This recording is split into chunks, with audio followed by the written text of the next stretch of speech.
Welcome back to my YouTube channel. I hope आप लोग अच्छे होंगे और अच्छे से स्टडी कर रहे होंगे। तो आज के इस वीडियो में हम लोग 10 महत्वपूर्ण फिजिक्स के 10 महत्वपूर्ण क्वेश्चन के विषय में जानेंगे।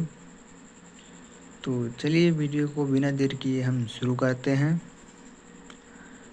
पहले हम आपको बता देना चाहते हैं कि हम लोग इस वीडियो में क्या क्या जानेंगे। तो पहला है अदिश और सदिश राशियों में क्या अंतर है, पहला हो गया। दूसरा है न्यूटन की गति का प्रथम नियम बताइए। और तीसरा है संवेग संरक्षण का अधिनियम। संवेग संरक्षण के सिद्धांत की व्याख्या कीजिए। और अगला है बल द्वारा किया गया कार्य क्या है, सूत्र भी बताइए। और गुरुत्वाकर्षण स्थितिज ऊर्जा को परिभाषित करें। ओम का नियम और उसका महत्व बताइए। तरंगों के अध्यारोपण का सिद्धांत क्या है। सरल आवर्त गति की अवधारणा का वर्णन करें। डॉपलर प्रभाव क्या है।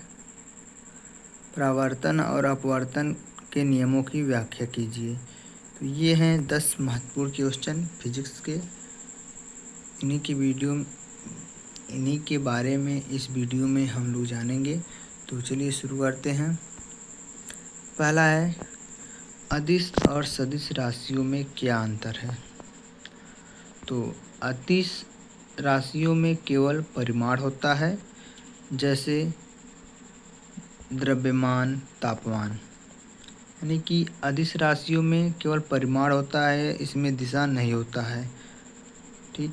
और जबकि सदिश राशियों में परिमाण और दिशा दोनों होता है, जैसे कि वेग, बल।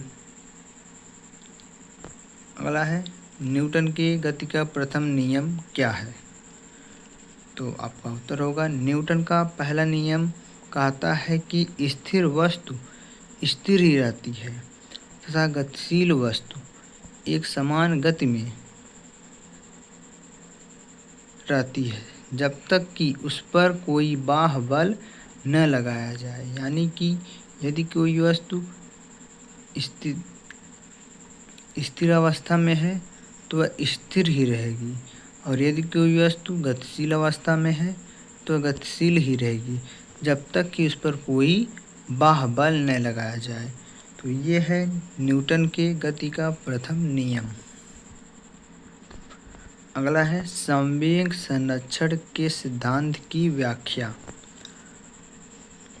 संवेग संरक्षण का सिद्धांत कहता है कि पृथक प्रणाली में टक्कर से पहले और बाद में कुल संवेग स्थिर रहता है, बशर्ते कि उस पर कोई बाह्य बल कार्य न करे। और अगला है बल द्वारा किया गया कार्य क्या है और इसका सूत्र बताइए।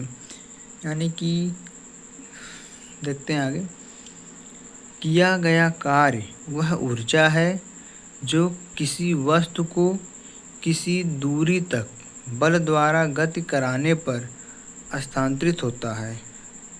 इसकी गणना सूत्र W बराबर F/d cos थीटा का उपयोग करके की जाती है, जहाँ W कार्य है, F लगाया गया बल है, d चली गई दूरी है और थीटा बल और गति की दिशा के बीच का कोण है। पांचवा गुरुत्वाकर्षण स्थितिज ऊर्जा को परिभाषित करें। गुरुत्वीय स्थितिज ऊर्जा वह ऊर्जा है जो किसी वस्तु में गुरुत्वाकर्षण क्षेत्र में उसकी स्थिति के कारण होती है, और इसकी गणना सूत्र Pe बराबर mgh का उपयोग करके की जाती है, जहाँ m द्रव्यमान है, g गुरुत्वाकर्षण है के कारण त्वरण है और h संदर्भ बिंदु से ऊंचाई है। छठा है ओम का नियम और उसका महत्व बताइए।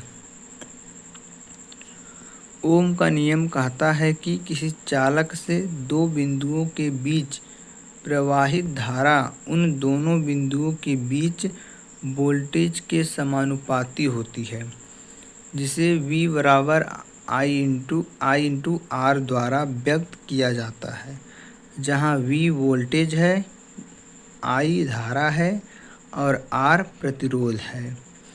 यह समझने में मदद करता है कि विद्युत परिपथ कैसे कार्य करते हैं।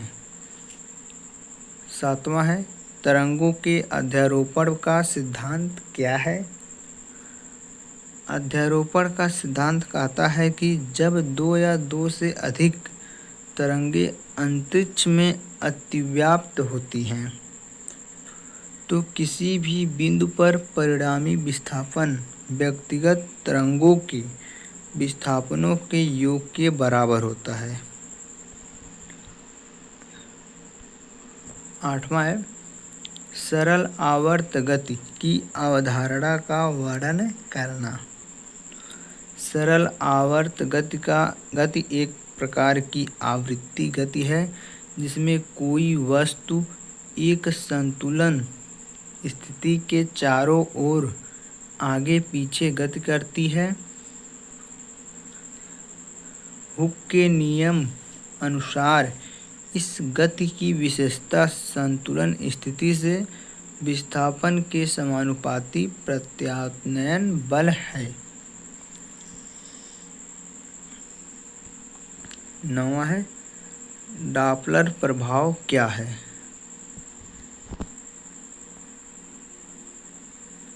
डॉपलर प्रभाव तरंग स्रोत के सापेक्ष गतिमान प्रेक्षक के संबंध में तरंग की आवृत्ति या तरंगदैर्घ्य में होने वाला परिवर्तन है।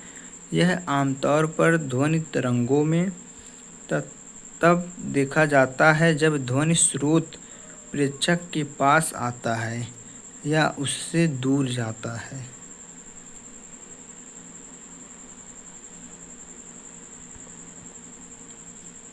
10वां है, परावर्तन और अपवर्तन के नियमों की व्याख्या।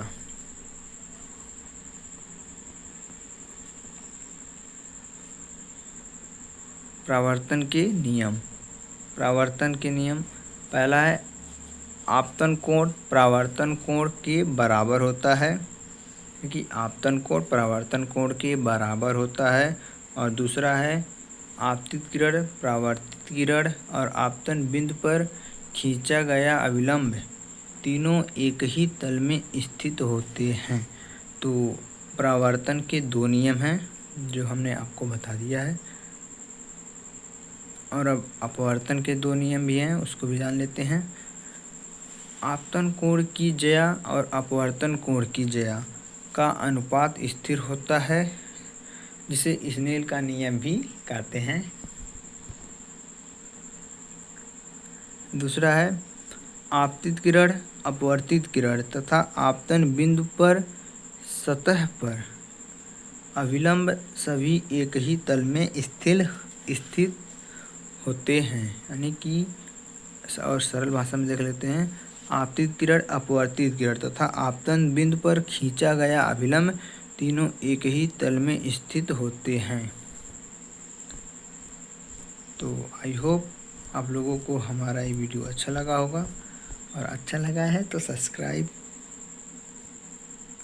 लाइक, कमेंट, शेयर ज़रूर कीजिएगा। मिलते हैं अगले वीडियो में।